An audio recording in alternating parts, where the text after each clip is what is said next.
Hi friends, welcome back. तो भैया, Lebanon pager incident, Israel ने दुनिया को हिला डाला। Very good. Israel top 5 secret operations. चलो वीडियो शुरू करते हैं। वीडियो शुरू करने से पहले अगर आप चैनल पर नए हो और आपने अभी तक सब्सक्राइब नहीं किया तो जल्दी से पहले सब्सक्राइब के बटन और बेल आइकन को क्लिक कर लो ताकि आपको हमारे सारे न्यू वीडियोस के नोटिफिकेशन मिल जाएं जैसे हम अपलोड करें। अगर आपको वीडियो पसंद आता है प्लीज लाइक एंड शेयर। चलिए शुरू करते हैं। दोस्तों, मंगलवार 17 सितंबर को कुछ ऐसा हुआ जिसके आगे बड़े से बड़ी हॉलीवुड की एक्शन फिल्म भी फेल हो जाए।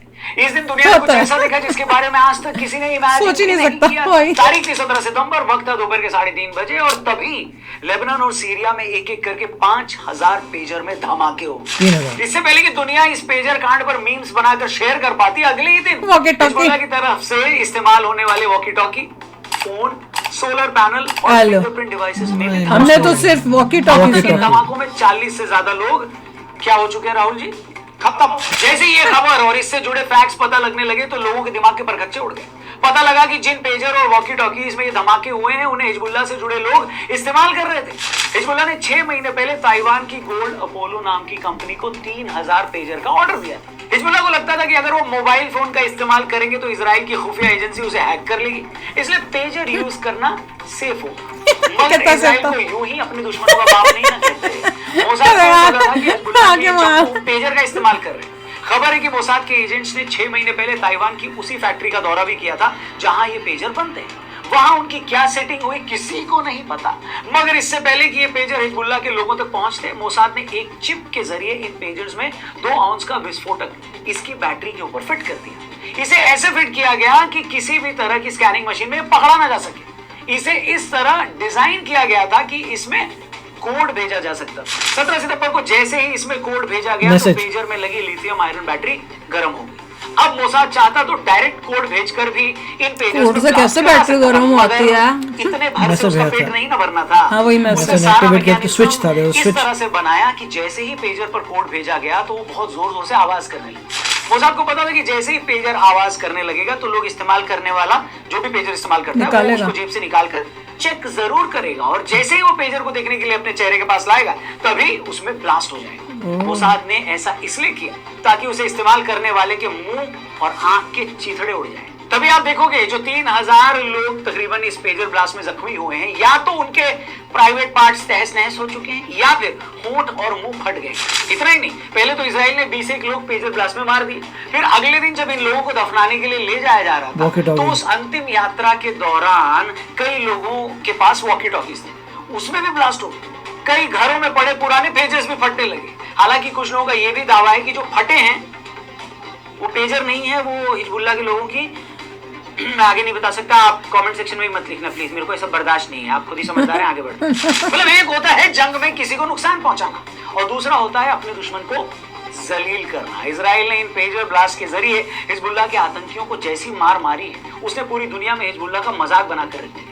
मोसाद ने अपने दुश्मनों को जलील कर दिया है। पेजर में ब्लास्ट करके उनके शरीर में ऐसी ऐसी जगह चोट पहुंचाई गई है जिससे अगर वो बच भी गए तो भी सारी उम्र शर्म के मारे मरते रहे। उसने अपने दुश्मनों को ऐसी साइकोलॉजिकल चोट पहुंचाई है जिससे वो शायद अब सारी जिंदगी उभर ना पाए। सोचिए, एक दिन पेजर फट रहा है, अगले दिन वॉकी टॉकी फट रहे हैं, सोलर पैनलों में धमाके हो रहे हैं। आप अंदाजा लगा सकते हैं कि ऐसे में बंदे की हालत क्या होगी। अब ये लोग पेजर रखना तो दूर, अपने घरों में डोरबेल तक नहीं लगवाएंगे। क्या पता अगली बार हिजबुल्लाह का कोई चंपू घर की घंटी बजाए और अपने ही हाथों अपना ही घर उड़ा बैठे। मुझे तो शक है कि पेजर ब्लास्ट में अपनी इज्जत गंवाने के बाद ये लोग जब अस्पताल में इलाज करवाने गए होंगे तब भी इन्हें डर लग रहा होगा कि कहीं मोसाद ने डिटॉल में भी तेजाब तो नहीं मिलवा दिया। बड़ी गंदी उसने इन लोगों की हालत ऐसी कर दी है कि अगली बार इन्हें अगर डोसे के साथ नारियल की चटनी भी बनानी होगी ना तो ये मार्केट से लाकर नारियल नहीं फोड़ेंगे। पता चला नारियल फोड़ने के लिए उस पर बेलन मारा और खुद के ही दोनों नारियल फूट गए। मतलब यार सच में अपने दुश्मनों को इतना जलील कौन करता है? पेजर धमाका करके इजराइल ने पूरी दुनिया में बैठे अपने दुश्मनों को ये कहा है कि ये है तुम्हारी औकात और ये है हमारी ताकत। अब जब चाहेंगे हम जहां चाहेंगे जैसे चाहेंगे तुम्हें मार सकते हैं। जो लोग नहीं जानते उन्हें बता दें कि हिजबुल्लाह कहने को तो लेबनान की पॉलिटिकल पार्टी है, मगर उसके लड़ाके लगातार इजराइल पर हमला करते रहते हैं। उनकी तरफ से की गई गोलीबारी की वजह से ही इजराइल को लेबनान बॉर्डर के पास से अपने 60,000 लोगों को हटाकर कहीं और बसाना पड़ा। यह भी सबको पता है कि ईरान और हिजबुल्लाह के कैसे रिलेशन। जिन पेजर ब्लास्ट में 3000 लोग जख्मी हुए हैं उसमें लेबनान में मौजूद ईरान के राजदूत भी हैं। इससे ये क्लियर हो जाता है कि इजराइल के खिलाफ हिजबुल्लाह के आतंकी जितने भी प्लान बनाते हैं, ईरान की सरकार तक उसमें शामिल होती है। एम्बेसडर का मेन उसमें हाथ ईरान होता के है। राजदूत को उसके पापा मोबाइल नहीं दिला रहे थे और उस गरीब को मजबूरी में पेजर से काम चलाना पड़ रहा था, बताओ। और ऐसा पहली बार नहीं हुआ है जब इजराइल ने अपने दुश्मनों को उनके घर में घुसकर मारा हो।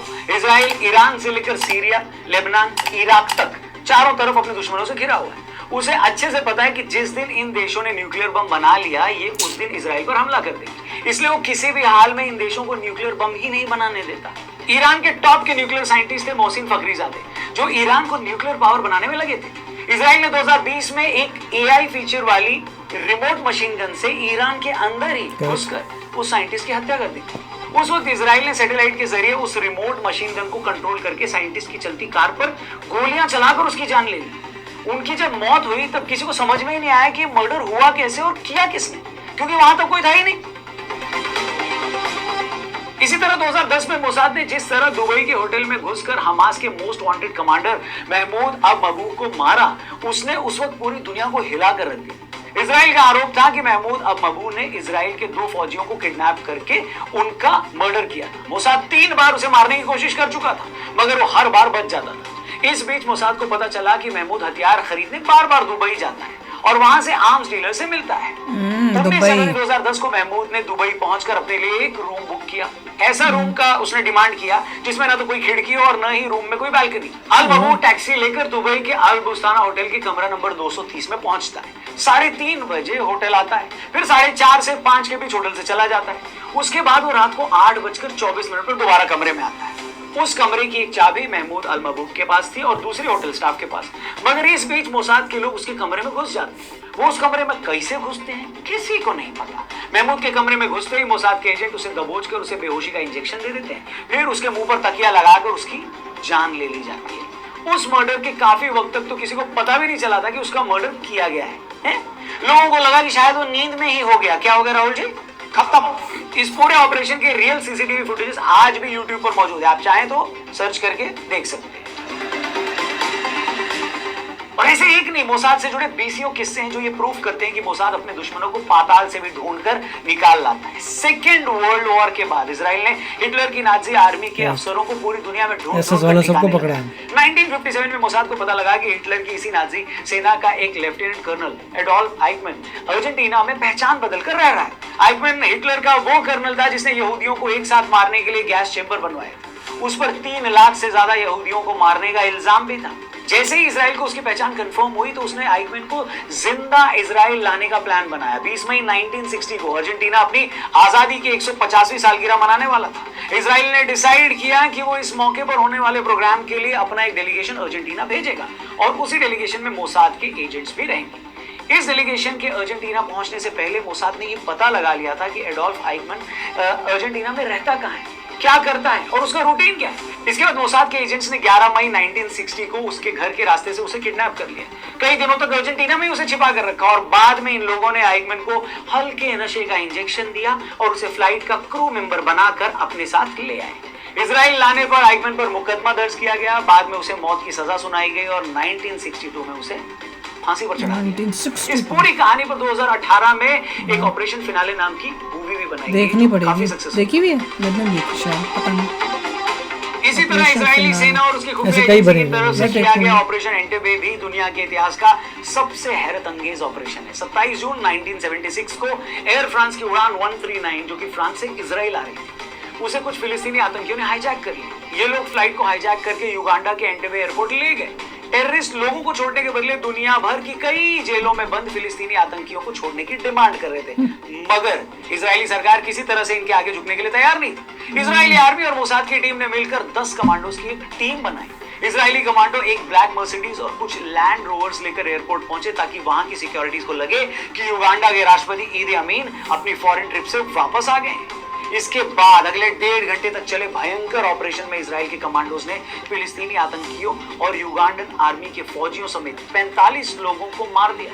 इस ऑपरेशन में वो सभी 102 बंधकों को छुड़ाकर वो वापस ले आए। पूरी दुनिया में हाईजैकिंग सिचुएशन से निपटने के लिए आज भी इस ऑपरेशन की मिसाल दी जाती है। ये कुछ एक किस्से बताने के लिए काफी है कि इजरायली आर्मी और मोसाद की प्लानिंग और एग्जीक्यूशन का लेवल क्या है।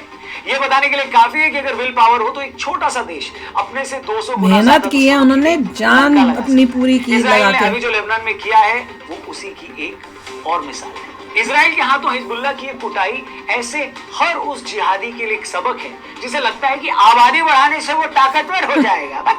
अबे इजराइल की आबादी 1.5 करोड़ है। दुनिया भर के जो मुस्लिम देश इजराइल को अपना दुश्मन मानते हैं उनकी आबादी 2 अरब है, मगर 1.5 करोड़ के इस छोटे से देश ने अपने दम पर इन 50 से ज्यादा देशों की बैंड बजा रखी। पढ़ाई लिखाई वो जब चाहता है ईरान में घुसकर उसके सीनियर लीडर को मार देता है, उसे परमाणु बम नहीं बनाने देता, उसके न्यूक्लियर साइंटिस्ट को मरवा देता है, और ये लोग हर बार दीवारों पे अपना सर मारकर रह जाते हैं। हर बार इजराइल से थप्पड़ खाने के बाद ये लोग जितनी जोर से चिल्लाते हैं ना भैया, इजराइल अगली बार उससे ज्यादा जोर से इन्हें खींच कर थप्पड़ मारता है, और ये लोग बिलबिला के रह जाते हैं, कुछ कर नहीं पाते। मैं तो बस ये सोच रहा हूँ दोस्तों कि ये सारे फट्टू जो इजराइल के हैकरों के डर से मोबाइल की बजाय पेजर यूज कर रहे थे, वो अब क्या करेंगे? एक दूसरे तक मैसेज पहुंचाने के लिए कबूतर का इस्तेमाल करेंगे क्या? बताओ। इजराइल के हाथों अपने प्राइवेट पार्ट्स को पब्लिकली उड़वाने के बाद इन लोगों की हालत गली के उस गुंडे की तरह हो गई है जो अपने आप को बड़ा फन्ने खान समझता था और एक दिन कुत्ते के भौंकने से डर कर गली की नाली में गिर गया। ये कौन सा सीन था? इजराइल से इतनी मार खाने के बाद ये कार्टून सोशल मीडिया पर अब ये मैसेज लिख रहे हैं कि अब इजराइल की हार तय है। ये तो वैसे हो गया जैसे अमेरिका से T20 वर्ल्ड कप में हारने के बाद पाकिस्तान बांग्लादेश से अपने घर में टेस्ट सीरीज भी हार जाए और फिर ये कहे कि अब हमें वर्ल्ड चैंपियन बनने से कोई नहीं रोक सकता। कुछ भी।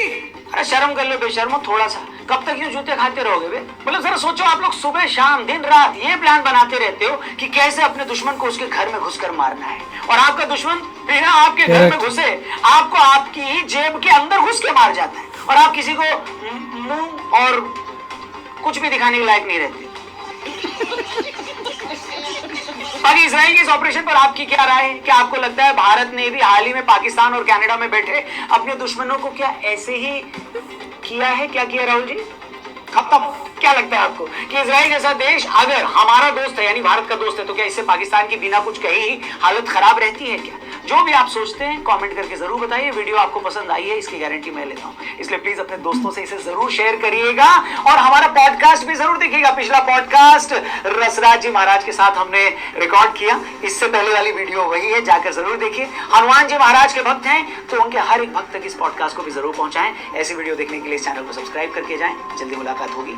जय हिंद, जय श्री राम। अच्छा वीडियो तो मज़ा आया सुनने में, और मैं तो यही सोच रही थी पूरे वीडियो में कि हमें हर एक इंडियन को इजराइल से कुछ सीखना चाहिए। एजुकेशन है, वही देखो कि कितने अपनी मेहनत से उन्होंने अपने आप को इतना स्ट्रॉन्ग कर लिया कि चारों तरफ से घिरे हुए हैं, को नंबर उनके इतने कम है फिर भी उनका बाजा बजा दिया। रिजॉल्व है, हर एक बंदा मिलिट्री में जाता है, हर एक बंदा मिलिट्री की तरह सोचता है। इंडिया में भी ऐसे होना जो है चाहिए। यूनाइटेड है, पढ़ा लिखा है। तो यही है, अगर आप इंडिया के हर बच्चे को एजुकेट कर दें और मिलिट्री स्कूल में 1-2 साल डाल दें तो देखना सबका होगा कि भैया हम तो देश के लिए कुछ भी कर सकते हैं। पढ़े लिखे एक भी 100% लिटरेसी होनी चाहिए। बहुत इम्पोर्टेंट। अभी तो पूरा इंडिया जो है बस रिलीजन में ही बढ़ता जा रहा है। क्या करें, क्योंकि वही प्रॉब्लम है ना, रिलीजन में बटना कोई इंडिया थोड़ी कोई चाहता था।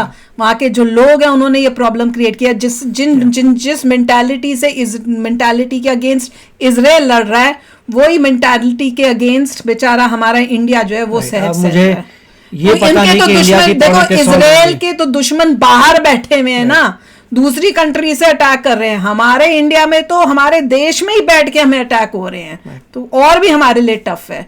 तो ये है कि जो समझदार है, जो एक्चुअल देशभक्त है, उनको इजराइल की तरह अपनी कंट्री को स्ट्रॉन्ग करना चाहिए, और फिर ये अंदर वालों को देखिए एक ही सोल्यूशन होता है सब चीजों का। इंडिया का भी एक ही सोल्यूशन है, बेटर एजुकेशन और ऐसी टेक्नोलॉजी हो कि अंदर बैठे हुए जो है। दूसरी बात होती है मेक श्योर किया जाए कि किसी भी इंसान को गलत एजुकेशन ना मिले।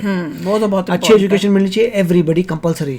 और अगर वो और इतना हाईटेक टेक्नोलॉजी 100% लिटरेट हो जाती है India, then things will change. इतना ब्रेनी लोग हैं हमारे देश में, वो इस टाइप की चीजें में लगे अपना दिमाग लगाएं यंगस्टर्स, तो इजराइल की तरह हम भी ऐसी ऐसी चीजें बना सकते हैं। और अपने देश के अंदर बाहर के लोग जो है हमारे दुश्मन, उनको जैसे इजराइल कर रहा है वैसे उनको सबक सिखा सकते हो यार। अमेजिंग है वैसे।